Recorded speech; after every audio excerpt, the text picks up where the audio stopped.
انوکھی عبادت گاہ، چوتھا انشا، بارسلونا ایک جھلک، انشے سفرنامہ، شارق علی، ویلیو ورسٹی۔ سگراڈا کے میٹرو اسٹیشن سے باہر آتے ہی دونوں جانب مشہور زمانہ کیتھیڈرل کو دیکھنے کی کوشش کی اور ناکام ہوئے۔ پھر جیسے ہی مڑ کر بالکل پیچھے دیکھا تو پیلے پتھروں سے بنی کسی چھپے ہوئے ڈائنوسور جیسی اونچی اور بے حد منفرد عمارت کی اچانک موجودگی نے حیرت زدہ کر دیا۔ وہ کسی عجوبے سے کم نہ تھی، دیدہ زیب اور باوقار۔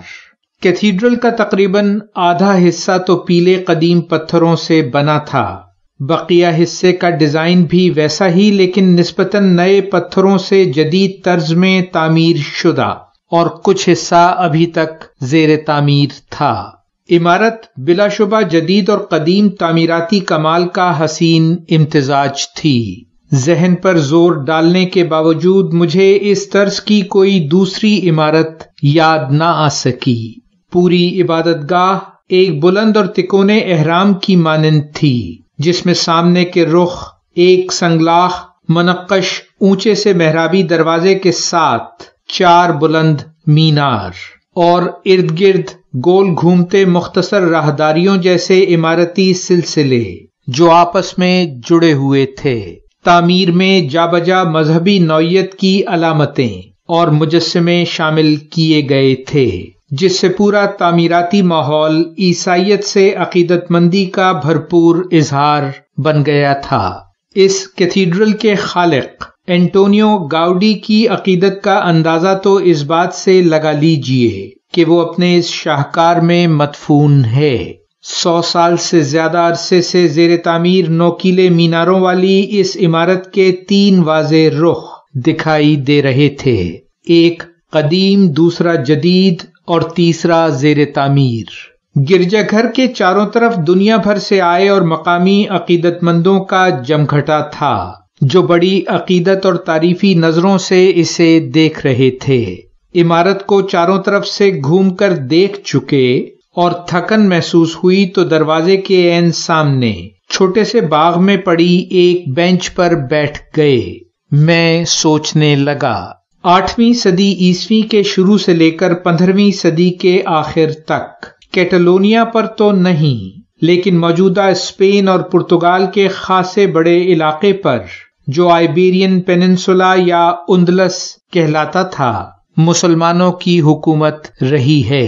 وہ مسلمان روشن خیالی اور عروج کا زمانہ تھا، اور اس قبضے سے بلا شبہ اس دور کے تاریک یورپ میں ترقی کی نئی راہیں ہموار ہوئی تھیں۔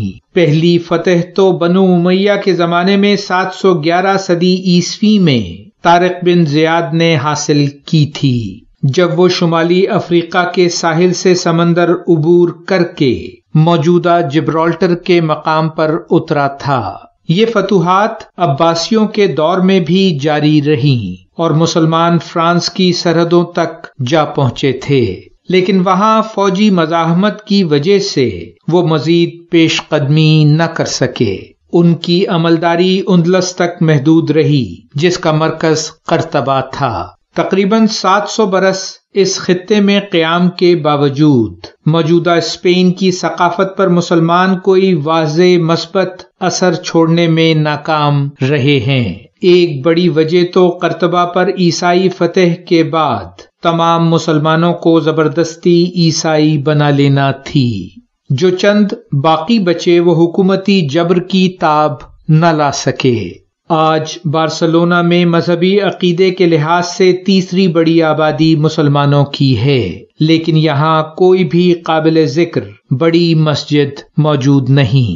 جس باغ میں ہم بیٹھے تھے اس کے بالکل سامنے ساکت پانی سے لبریز ایک حوض تھا، جسے خوشنما درختوں اور جھاڑیوں نے گھیرا ہوا تھا اور ان میں رنگا رنگ پھول کھلے تھے۔ ہم کچھ دیر وہاں بیٹھے سیاحوں کو دیکھتے رہے، جو اندر جانے والوں کی لمبی قطار سے ہماری ہی طرح مایوس دکھائی دیتے تھے۔ پھر فیصلہ کیا گیا کہ ہمیں نہ اتنا صبر ہے اور نہ وقت کہ ٹکٹ خرید کر اندر جانے والوں کی اس لائن کا حصہ بنے.